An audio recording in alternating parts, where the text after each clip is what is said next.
신앙 고백 사도신경 고백하심으로 오늘 새벽 예배를 하나님께 드리겠습니다. 전능하사 천지를 만드신 하나님 아버지를 내가 믿사오며 그 외아들 우리 주 예수 그리스도를 믿사오니 이는 성령으로 잉태하사 동정녀 마리아에게 나시고 본디오 빌라도에게 고난을 받으사 십자가에 못 박혀 죽으시고 장사한 지 사흘 만에 죽은 자 가운데서 다시 살아나시며 하늘에 오르사 전능하신 하나님 우편에 앉아 계시다가 저리로서 산자와 죽은 자를 심판하러 오시리라. 성령을 믿사오며 거룩한 공회와 성도가 서로 교통하는 것과 죄를 사하여 주시는 것과 몸이 다시 사는 것과 영원히 사는 것을 믿사옵나이다. 아멘. 찬송가 496장 찬송 드리겠습니다.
오늘 우리에게 주시는 하나님의 말씀은 출애굽기 20장 18절과 19절 말씀입니다.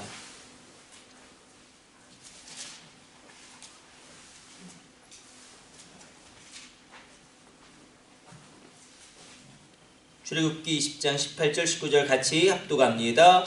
뭇 백성이 우레와 번개와 나팔 소리와 산의 연기를 본지라 그들이 볼 때에 떨며 멀리 서서 모세에게 이르되 당신이 우리에게 말씀하소서 우리가 들으리이다. 하나님이 우리에게 말씀하시지 말게 하소서 우리가 죽을까 하나이다. 아멘. 오늘 본문의 말씀은 하나님의 임재를 표현할 때에 우레와 번개와 나팔 소리 또 연기로 표현되어지고 있습니다. 우리가 어제 살펴본 대로 분명한 공간이 있고 이 공간 가운데 시간이 흐르고 나라는 존재가 있습니다. 이것이 3차원적인 존재죠.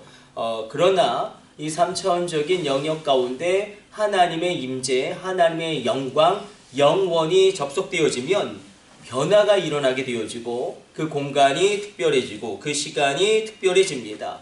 하나님의 임재와 영광은 구약 성경에서 이렇게 우레와 번개와 나팔 소리, 또 연기, 그리고 광채로, 또 이사야서를 보니까 지진이 일어나고 하나님의 임재가 있을 때에 어떤 가시적인 현상들이 일어나는 것을 보게 됩니다. 이것은 다른 것이 아니라 하나님이 특별하게 그 공간과 그 시간 가운데 역사하는 것을 보여주고 계십니다. 하나님이 이렇게 우레와 번개와 나팔 소리와 연기 가운데 이스라엘 백성 가운데 강림하신 이유는, 그리고 이스라엘 백성들이 그것을 두려워 떨며 바라본 이유는 바로 단 한 가지입니다. 하나님의 말씀이 이제 그들 가운데 주어질 터인데, 이스라엘 백성들은 죄인이죠. 430년간 애굽에서 종노릇하면서 죄를 지었고, 또 출애굽에서도 모세를 또 아론을 원망하고 하나님을 또한 그렇게 불평하고, 그런 죄악된 상태에서 하나님을 만나야 하기 때문에, 그래서 죄악된 상태에서 구약에서 하나님을 만나면 죽습니다. 죄인이 하나님을 보는 순간에 절대 의로우신 하나님 앞에서 그 죄는 마치 어둠의 빛 앞에서 모든 것이 사라지듯이 사라질 수밖에 없습니다. 그런데도 불구하고 하나님은 모세라는 중재자를 통하여 이스라엘 백성 가운데 말씀하십니다. 물론 구약에서의 모세의 중재는 불완전하죠. 그래서 신약 시대에 하나님이 직접 오셔서 인간을 하나님과 중재하시는데, 그것이 바로 예수 그리스도의 십자가와 부활의 사역입니다. 오늘 말씀 가운데 중요한 것은 하나님이 이제 이스라엘 백성 가운데 613가지 율법을 말씀하시기 시작합니다. 그러나 우리가 잘 알 수 있듯이 율법은 그 형태와 그 존재 양식에 있어서 변화되어지죠. 정결법이 바뀌게 되어지고, 구약의 정결법은 부정이 전염되는 것이죠. 부정함이 전염됩니다. 그래서 접촉하면 안 됩니다. 그러나 이 정결법이 바뀌게 되어서 거룩이 흘러 들어가게 됩니다. 혈루병 걸린 여인이 예수님의 옷자루를 잡았을 때에 혈루병 걸린 여인의 부정함이 예수님에게 전염되는 것이 아니라 예수님의 거룩함이 혈루병 걸린 여인에게 흘러 들어갑니다. 정결법이 바뀌게 되어지고, 그리고 우리가 잘 알 수 있듯이 안식법도 바뀌게 되어져서 토요일이 아닌 주님 부활하신 율법이 완성된 그때를 기점으로 안식일이 바뀌게 되어집니다. 제사법도 바뀌어지게 되죠. 제사법도 율법의 대변경이 일어나서 양을 잡고 소를 잡아야 하는데, 그러나 이제는 우리가 십자가의 공로를 의지하여 그 제사법의 변경이 일어납니다.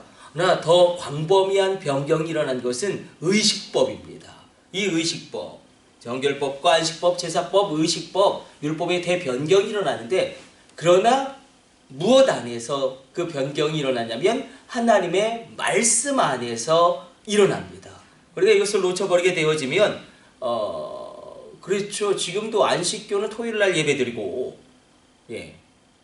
그리고 아직도 유월절을 지켜야 한다라고 하는 이단들이 있을 정도로 이 모든 율법이, 그러나 예수 그리스도 그 십자가 부활로 말미암아 하나님 말씀 안에서 변경되어집니다. 하나님이 친히 제정하신 그 율법을 하나님이 변경하시기 때문에 그런 놀라운 변경이 일어나는데, 이제 이 말씀 안으로 이스라엘 백성들이 들어오는 것이죠. 이 개념 가운데 이제 하나님의 말씀이 요한계시록까지 이어지게 됩니다.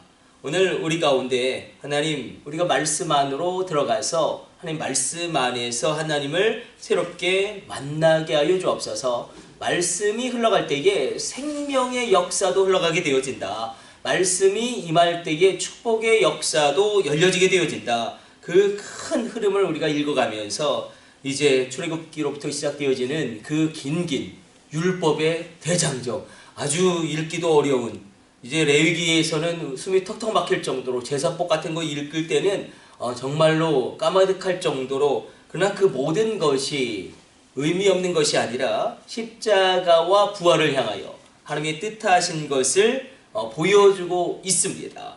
오늘 이 새벽에 우리가 그러므로 하나님, 우리가 십자가와 부활 예수 그리스도를 통하여 하나님께 나아갑니다. 그렇게 우리를 중재하신 주님을 그렇게 말씀 안에서 새롭게 만나게 하여 주시고 하나님으로부터 올 수 있는 놀라운 각양 좋은 신령한 은사와 땅에 기름진 복과 유업을 허락하여 주옵소서. 우리가 부르짖어 기도할 때에 우리가 두렵고 떨림으로 하나님 앞에 설 때에 하나님께서는 우리로 하나님의 선한 것을 맛보아 알게 하는 좋으신 우리 아버지 되심을 우리로 체험하게 하실 줄로 믿습니다. 우리 기도하겠습니다. 하나님, 오늘도 주의 말씀 가운데 생명의 축복이 이 새벽에 임하기를 원합니다. 하나님이 임할 때에 그 시간과 공간, 나라는 존재는 변화될 수밖에 없습니다. 우리 가운데 눈으로 보여지는 살아계신 하나님에 대한 체험이 있게 하여 주옵소서. 오늘 이 새벽에 하나님의 임재와 하나님의 영광을 주님, 이 나팔소리 가운데, 우레소리 가운데, 연기 가운데 우리가 체험케 되어지고 가시적으로 우리 현실이 변화되어지는 역사에 침노하신 하나님의 은혜의 역사와 성령의 나타남을 체험하게 하여 주옵소서. 이 모든 것을 우리 주 예수님의 이름으로 기도드립니다. 아멘. 주님 가르쳐 주신 기도 올려드립니다. 하늘에 계신 우리 아버지여, 이름이 거룩히 여김을 받으시오며 나라의 임하옵시며 뜻이 하늘에서 이룬 것 같이 땅에서도 이루어지이다. 오늘날 우리에게 일용할 양식을 주옵시고 우리가 우리에게 죄 지은 자를 사하여 준 것 같이 우리 죄를 사하여 주옵시고 우리를 시험에 들게 하지 마옵시고 다만 악에서 구하옵소서. 나라와 권세와 영광이 아버지께 영원히 있사옵나이다. 아멘. 우리 주여 3차 하시고 합심으로 기도하시다가 자유롭게 돌아가도록 하겠습니다. 합심으로 기도합니다. 주여, 주여, 주여.